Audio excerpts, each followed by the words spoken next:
At bukas po tayo ngayon ng isang buko. Dalawang papakain po natin sa kalapati.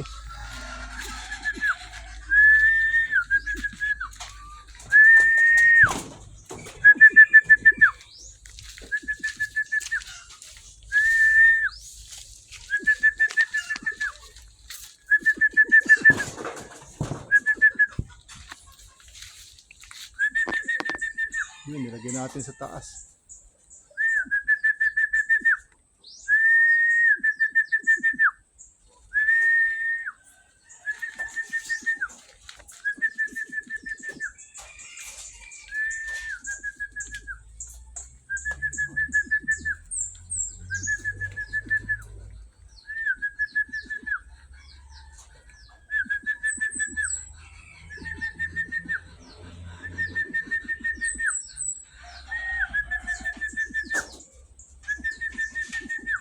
Ano, lumapit na.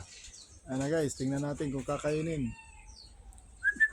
Ay, wala nga sinayang mga bro. Ayan na nga kalapatids, kumakain na oh. Ayan, silayan nyo na po kung paano po kumain ng mga buko ng ating alaga. Sisilapitan na oh. Yan ang mga alaga ko, walang problema yan sa patuka. Kahit yung inakay, ayun ang inakay. Oh, kumakain na rin oh. Totoo na rin kumain. Yan ang inakay. Saka yung magulang niya oh.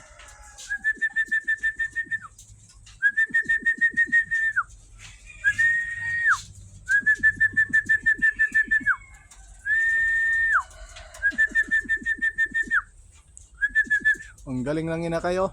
Kumakain na oh. Yan. Tingnan nyo yung inakay. Ang galing kumain ng buko. Kasi maliliit pa yan. Sinasanay ko na yan sila. Yan. Para paglaki nila. Walang problema sa patuka. Kahit nandun tayo sa sa lugar ng mga walang bilihan ng patuka. Hindi magugutom yung alaga natin. Yung mga borderline ko. Ganon yan. Kumakain yan ng kahit kahit nga dyan. Yung malunggay ng dahon.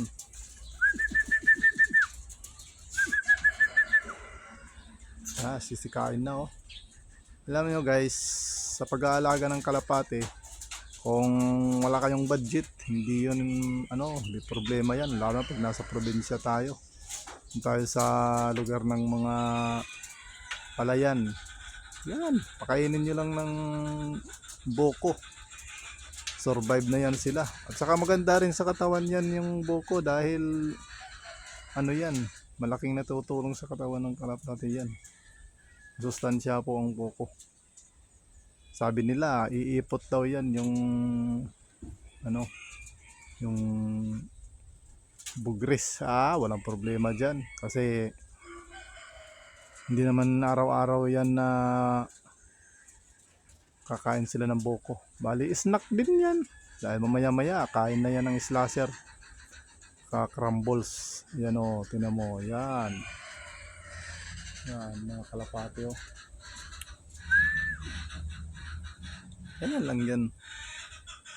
Kaya matitibay yung mga ibon na ganyan. Kaya mag-survive sa karera.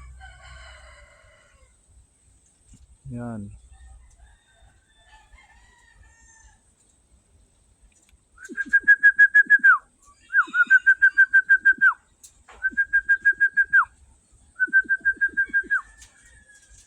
Lapit-lapit kain. Yung magulang ng puti. Yun na, lalapit na. Kakain din yan. Kain na, kain. Wag mahiya sa inyo yan. Para sa inyo yan. Ayun, may lumapit pang isa. Yun. Tinawag yung asawa niya. May pares pala to. Andun sa kabila pala to kumakain. Sige, kain kayo dyan. Huwag na mahiya. Mga finisher po ito ng blue bar white na yan. Finisher yan ng Surigao del Sur. Nakabitaw na rin yan ng alin. Yan.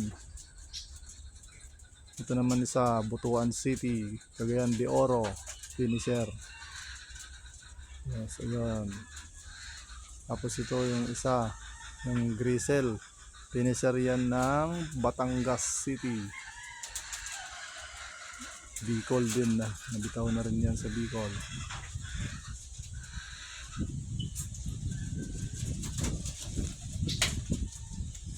Tapos itong isa. Yan. Sikain na sila. Alright. Yung panahon po natin ngayon. Ayan, update po tayo. Kulimlim. So, wala pong ganong araw. Hindi po sumikat masyado yung araw. Alright guys. Thank you so much sa panood.